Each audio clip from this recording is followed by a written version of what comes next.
Okay, being a new parent is hard enough. We know this. And while you're putting all your thought and attention into your newborn, odds are, if you're a mom at home, for example, you're putting your own health in the back seat. So that's exactly what our next guest wants to highlight. Registered dietitian Nishta Saxena is here to help share some post-pregnancy foods to help us through the recovery. Absolutely. It's got to be about mom as much as it is about baby. Absolutely. Yes. Okay, so let's talk first about gut health. Okay. I love talking about gut health because we know that gut health is everything. Absolutely. There's a huge link between the gut and the brain, and especially after you have a baby, we know mood is something a lot of women struggle with. We want to try to encourage as much health as possible in terms of eating fermented foods, which can really help grow the bacteria that have been affected by pregnancy hormones. Okay, so are you talking about postpartum depression that we could help perhaps give us better, like a better foundation to battle through it if we start incorporating some of this? Well, definitely eating whole foods can benefit some of the hormonal management after you have a baby. Okay. Postpartum depression is something that you really do want to seek help for.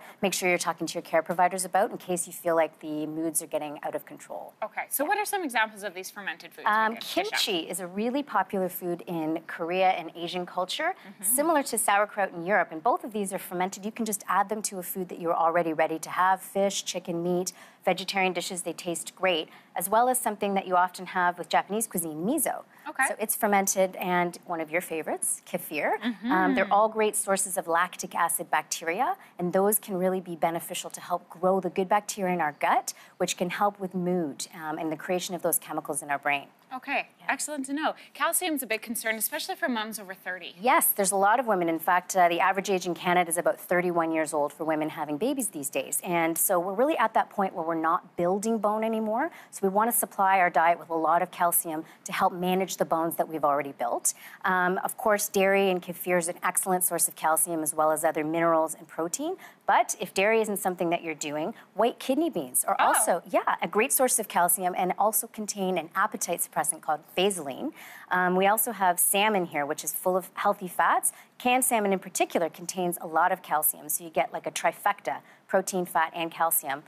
In something that's really simple and easy to use. Nisha, I had no idea. Seriously, calcium, my #1 source would be dairy. So that is nice to have those extra tips, because I know a lot of moms, breastfeeding moms, are sometimes worried about the connection between calcium in their diet and how baby reacts to it. It's true. So sometimes we see children that may have colic, which is something that you'd want to have checked by your provider. But there are certain foods that some mothers feel could irritate colic in their children. So we don't really have broad-based recommendations for women to remove foods from their diet. Occasionally, we do find some women who eat cow's milk protein find that their babies react to that. So you'd want to carefully meet with an expert.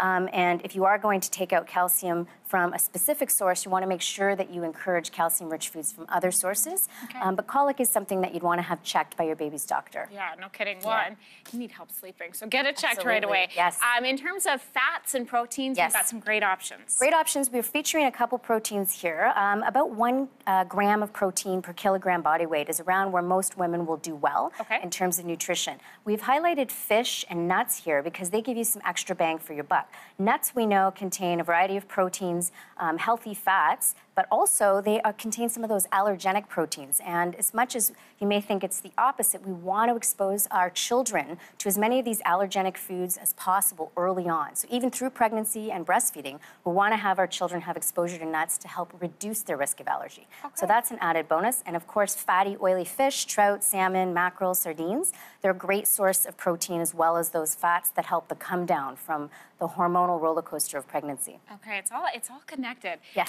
The next one, fiber. So kind of going back to gut health too, we want to make sure that everything's moving smoothly. Absolutely. And oatmeal is a great, quick, and easy way to help with that, keeping things moving. It's got soluble fiber. Most women find it really filling and satisfying. It's a great source of energy. Interestingly, ground flaxseed, something that people may not know, contains a plant product called lignans. Okay. And lignans are something that can help with breaking down the byproducts of estrogen. You know, after we have a baby, hormones are sort of still raging for quite some time. So we want to kind of help the body to process all of that extra estrogen and the byproducts of that estrogen so they're not circulating through our system. So ground flaxseed, add it to your oats, add it to yogurt, add it to smoothies. Exactly. Yeah. It's a wonderful addition. Plus you're getting the fiber, which can really help with keeping everything moving after baby. Very cool. Nishta, thank you so much. We've got more tips on veggies and herbs and how that can impact you. That'll be on our website, yourmorning.ca. Thank you so much for being here. Wonderful. I'll be keeping all these tips in mind. Yeah, you're going to have to.